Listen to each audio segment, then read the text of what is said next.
India is one of the pioneers in introducing scientific management in forestry more than 150 years back and created the Imperial Forest Service in the year 1867. In 1935, forestry subject was transferred to the provincial list and recruitment to the IFS was discontinued and its place was taken by Superior Forest Service, which was later rechristened as State Forest Service after independence.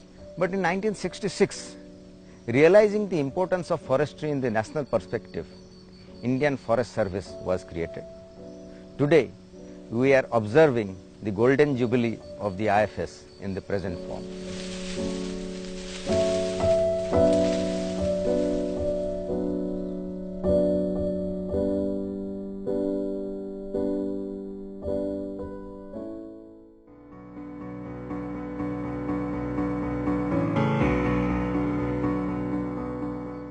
During the past 50 years, Indian Forest Service has faced many challenges in managing the forest, starting from generation of revenue for the government to conservation of biodiversity involving the local people with a basic mandate to achieve 33% of geographical area under forest cover. Foresters, they have overcome all those challenges, and now in the state we are having 34.9% of total geographical area under the forest cover. This has been possible in spite of the fact that Odisha state is one of the fastest developing states of the India. On this occasion of celebration of 50 years of Indian Forest Service, this is felt necessary to have some document showing all the important activities of different sectors of the Forest Department, and this particular film will be one of those documents for the future guidance and record of the future generation. At the time of constitution of the service, selected senior officers in the state forest services were inducted as initial recruits in the IFS to provide stability to the newly constituted All India service. It was in the month of October 1960. We were waiting to receive our diploma in the Convocation Hall of Indian Forest Research Institute, and then came a surprise. Our then Inspector General of Forest, Mr. Hari Singh, the father architect of the present Indian Forest Service, announced that government have agreed to constitute Indian Forest Service and All India Service like police service and administrative service. So you can imagine that what we felt in our heart. Then I came back to my state, Odisha, and my first battleground was in Nandankanan here. It was at that time an arid zone, and we started creating Nandankanan with Krishnanagar and Jujugoda. And subsequently, what I see today, it has taken a good shape. The major challenge before the newly created service was to scientifically manage forest resources and optimize productivity. Till the early 1980s, forests were managed principally for production of timber. Forests were managed in a scientific manner with a view to produce forest resources on a sustainable basis till perpetuity, but the chief product was timber. The mature trees, which were not growing or growing very slowly, were harvested, taken out, and in the resultant space with availability of nutrients and sunlight, the younger trees and poles could grow and take the place of the mature trees. IFS in Odisha has been involved in several institutional innovations. Out of several innovative solutions by the forest officers of the state, which have resulted in spectacular outcomes due to their out-of-the-box thinking, I would particularly like to focus on three. One, coastal shelter belt plantations as a protection measure against recurring cyclones and saline ingress. Two, nationalization of kendo leaf trade that broke the stranglehold of monopolistic and exploitative practices of a few traders and ensured sustained livelihoods of the poor kendu leaf pluckers, binders and seasonal staff, and third, revival of the Chilka lagoon ecosystem from the brink of extinction through integrated adaptive interventions.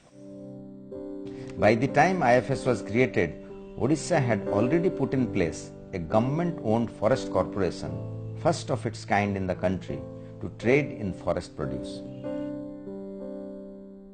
In the year 1962, Odisha Forest Development Corporation was created as the first corporate entity in the country to do the trading of timber from the forest areas.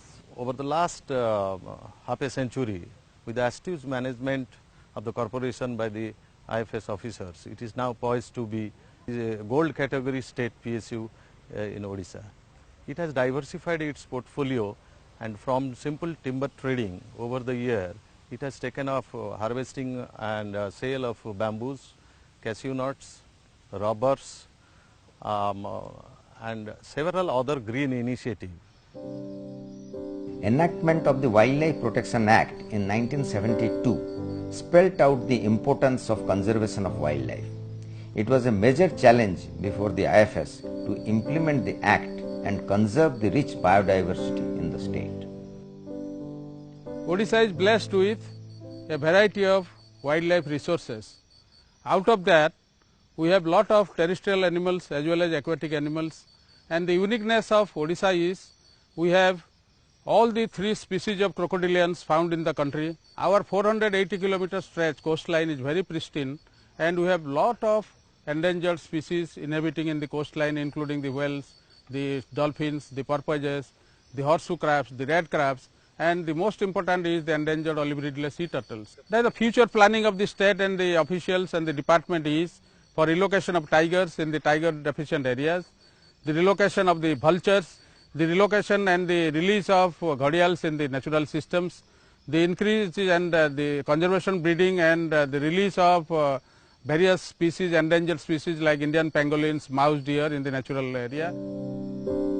Simlipal, a compact patch of rich forests spread over 2,750 square kilometers, is an enigma of nature. It is the lungs of the state and also its natural reservoir. The rich forests provide ideal habitat to both carnivores and herbivores. Rearing of Khairi, the princess of Simlipal, by late Padma Shri Saroj Raj Chaudhary, an illustrious member of the service, had attracted enormous international attention. The imposing Similpal is an ideal ecosystem due to its rich habitat and the excellent prey population. Similpal was included in the first list of tiger reserves during 1973. Padma Shri Saroj Chaudhary was the first field director. He was the architect in shaping Similpal into a premier tiger reserve of the country. He developed the Pugmark census method for estimating the tiger population in the country. Mass nesting of olive ridley in Gahirmatha and Rusikulya mouth is a unique natural phenomenon in our state. The wildlife managers have been effectively managing the annual event and providing safe haven for nesting of the prehistoric animals. About 50% of the global population of olive-ridley sea turtles visit the beaches of Odisha and perform mass nesting. After about 45 days of laying the eggs, the young ones emerge and enter into the sea. This is a very unique phenomena and is having global significance from conservation point of view. In 1972, the state government took a bold decision to nationalize the trade in kendu leaves and take up in situ value addition, engaging a large number of people who can be termed as the poorest of the poor. We have been ensuring sustainable livelihoods to about 9 lakh Kendrick workers comprising of pluckers, binders and seasonal staff. More importantly, we have brought all these Kendrick workers under social security net. Recently, we have introduced the system of online payment of the dues directly to their bank accounts to prevent any kind of exploitation of these poor people. This is a rare achievement of the Forest Department, where smiles have been brought to the faces of these poor people through the trade of a minor forest product. Recruitment of lady officers in IFS started in 1980 and the first lady officer joined the state in 1984. Their contribution to the service has been quite significant. The late Biju Patnaik and Chief Minister of Odisha saw me at the forest sports meet in the year 1994 and asked, "Good God, what are you doing here?" He was, however, overjoyed to know that I was from the Indian Forest Service and the first woman officer allocated to the state. The male bastion of the Indian Forest Service was, however, breached in 1980. The initial years saw very few women officers being inducted. Since 1986, their annual intake have increased. Today, they have made a dent in the service through their professionalism, dedication and hard work. The women officers of the Indian Forest Service have not only been a great source of inspiration and motivation to the subordinate staff, but also to women and men outside the service realm and to all around them to create a greener and a cleaner world. Enactment of Forest Conservation Act in 1980 brought in a paradigm shift in conservation of forest resources. To ensure implementation of the Act in both letter and spirit, the Honorable Supreme Court has constituted a central empowered committee. Mr. Saroj Kumar Patnaik, an IFS officer from Odisha, as member of the CEC, has been actively involved in the process. The Central Empowered Committee of the Supreme Court of India is the creation of the court in the year 2002 for preventing unavoidable diversion of forest land for non-forestry purposes and to see that the Wildlife Protection Act is properly implemented. There is no violation of the Act. Majority of the members are the foresters and they have contributed a lot to prevent diversion of forest land, particularly for the mining purposes, industries and other purposes. And we have also, particularly my contribution has also been in creation of a fund for development of mineral-rich districts of the country. In the 1980s, Social Forestry Project was launched to extend tree land beyond the boundaries of the forests, and Odisha was one of the pioneers. During 1983, the Swedish assisted social forestry project was launched in Odisha, and for the first time there was an attempt to link the society with the forest production, protection as well as management. The basic objective was to enlist the participation of local people and to develop local capacity so as the consumer of forest produce will ultimately become potential producers. Two main components of the project are village woodlot, which is community oriented component, and another is beneficiary oriented component, that is forest farming for rural poor. And to achieve all these objectives, the most innovative instruments used are, one is village forest committee, which was subsequently transformed Vana Sarakshana Samiti, and another is joint forest management plan, where both the people or the villagers and the forest department are partners in management. Through joint forest management, local communities are being made partners in forest protection and management, and the state has been the leader in this movement. We strongly believe that the forest can be effectively managed by the communities living in and around them with the active participation. With this firm conviction, we have pioneered in adopting a people-friendly joint forest management resolution that has attracted more than 12,000 forest fringe villages to form Vana Sarakshana Samitis, who are our equal partners in forest protection and are using the usufructs thereof. We have also facilitated in collection, branding and marketing of various forest produce which has enhanced the income level of thousands of forest fringe village households. In the past 20 years, the state has taken up several in situ and ex situ measures for conservation and utilization of medicinal plants. We have 960 commercially traded medicinal plants in the country. Out of this, about 80% of these medicinal plants are found in Simlipal Hills, Gandhamardan, Malyagiri, Mahendragiri, in the islands of Chilka, Banpur Mal, and the estuarine mangroves. We have established a large number of medicinal plant conservation centers in the state in different agroclimatic zones. Ekamra Bana is the herbal garden designed on the principles of Vedic architecture and is considered as one of the best heritage garden in the world. The medicinal plant at Patrapada on the outskirts of Bhubaneswar and many more all over the state serve as knowledge centers. In the later part of the century, a slew of green laws have been enacted and IFS officers started getting actively involved in environment sector. Revival of the Chilika Lake is a landmark in conservation of environment.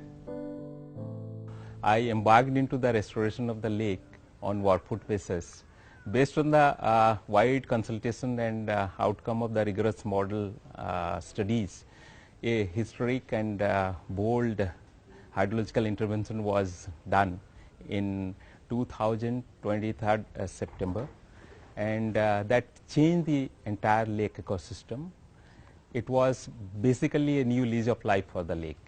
It not only improved the lake ecosystem but also significantly improved the fish catch, which immensely benefited the local community. In 2002, Chilika was removed from the Mantra record by Ramsar because of the improvement in the lake ecosystem, and in the same year CDA was conferred with prestigious Ramsar Wetland Conservation Award and Indira Gandhi Parjavaran Puraskar for its outstanding contribution for restoring the lake to its health, and the restoration model of Chilika emerged as a global example. IFS officers have been providing leadership for control of pollution as member secretaries and chairman of State Pollution Control Board. With rapid industrialization and urbanization, pollution has emerged as the most critical environmental concern. It requires scientific temper and administrative acumen to understand the causes of pollution, their remedial measures, and also to ensure enforcement of environmental laws for prevention and control of pollution. Indian Forest Service officers have been providing able leadership to the State Pollution Control Board in order to ensure that Odisha, a rapidly growing state, also treads the green path. Environment impact assessment has become mandatory before establishment of any industry having possibility of disturbing the ecological balance. IFS officers in the state have been actively involved in the process as chairman and members of the State Environment Impact Assessment Authority and State Expert Appraisal Committee. Environment impact assessment is a critical regulation in the field of environment in India. This is a statutory process for seeking environmental clearance for various proposed activities and projects.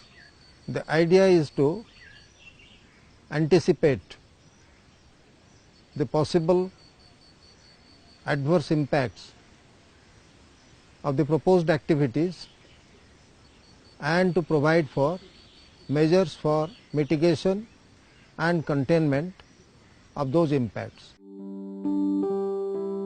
The service has effectively adopted state-of-art technologies for management. The forest headquarters has a modern GIS and IT center which facilitates transfer of technology to the field.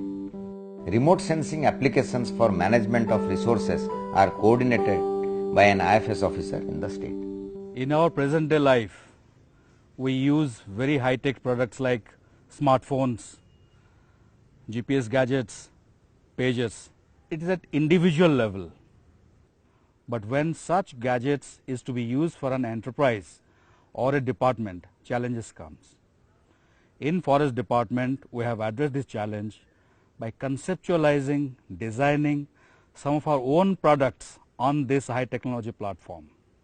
So this is a product which is being used by our staffs in the entire state to monitor forestry and wildlife, and data flows from these devices to our server on a near online basis, and these data are visualized by our administrators, citizens and all informed groups to take a decision on the forestry and wildlife matter.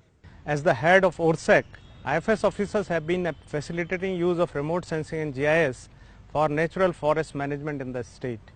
With the application of geomatics, it has been playing a key role in preparation of working plans for all the forest divisions. It has prepared an inventory of around 4.5 lakh hectares to be used as land bank. ORSEC has also been doing the DGPS surveyed map to be used for processing of forest diversion proposal by the state. ORSEC has georeferenced all the forest block of the state using Cartosat data. It has also prepared forest change detection matrix to be used up to beat level. ORSEC is also monitoring the change of the plantations using high resolution satellite data. Considering the efficacy of the IFS officers, their services are being utilized in other state government departments like disaster management, housing and urban development, rural development, skill development, water resources, agriculture, science and technology, ST and SC development, and steel and mines.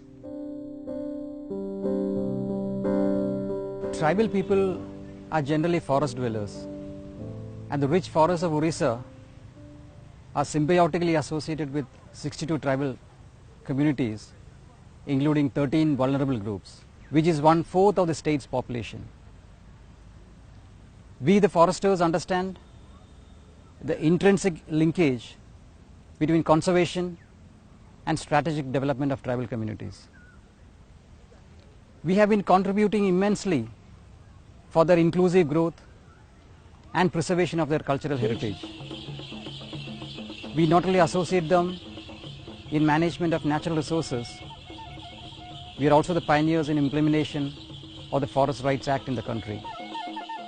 Forests and minerals, the two critical resources of the state of Odisha, and they are governed by independent statutory provisions of the law. While the sustainable forest management aims at holistic development of the ecosystem and a balanced land use pattern, at the same time the management of mineral resources also aims at optimum exploitation and utilization of the minerals which are underneath the earth. I have been posted as the Director of Mines for more than 5 years, and after I have come to this assignment, I have taken this assignment, we have been able to really address the issue of apparent conflict between these two practices, and we have been able to really establish a coordination between both the practices, which is very critical for management of both the resources in the state. In the past couple of years, the state government has been promoting nature tourism primarily for the education of serious nature lovers and is developing facilities in and around protected areas, remaining within the carrying capacities of those. Odisha state is endowed with dense forest, rich wildlife, meandering meadows and breathtaking landscape. Now Odisha Forest Department has opening up these areas for nature tourism, primarily for nature lovers who are interested in interpreting the nature well within the carrying capacity of these destinations. Most of the destinations are managed by the local people, and young officers like us feel happy in taking the lead role in this process by our innovative ideas. The young officers are joining the service with lots of expectations.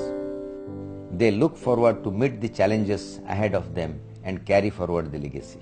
The role of Forest Service has changed over a period of years.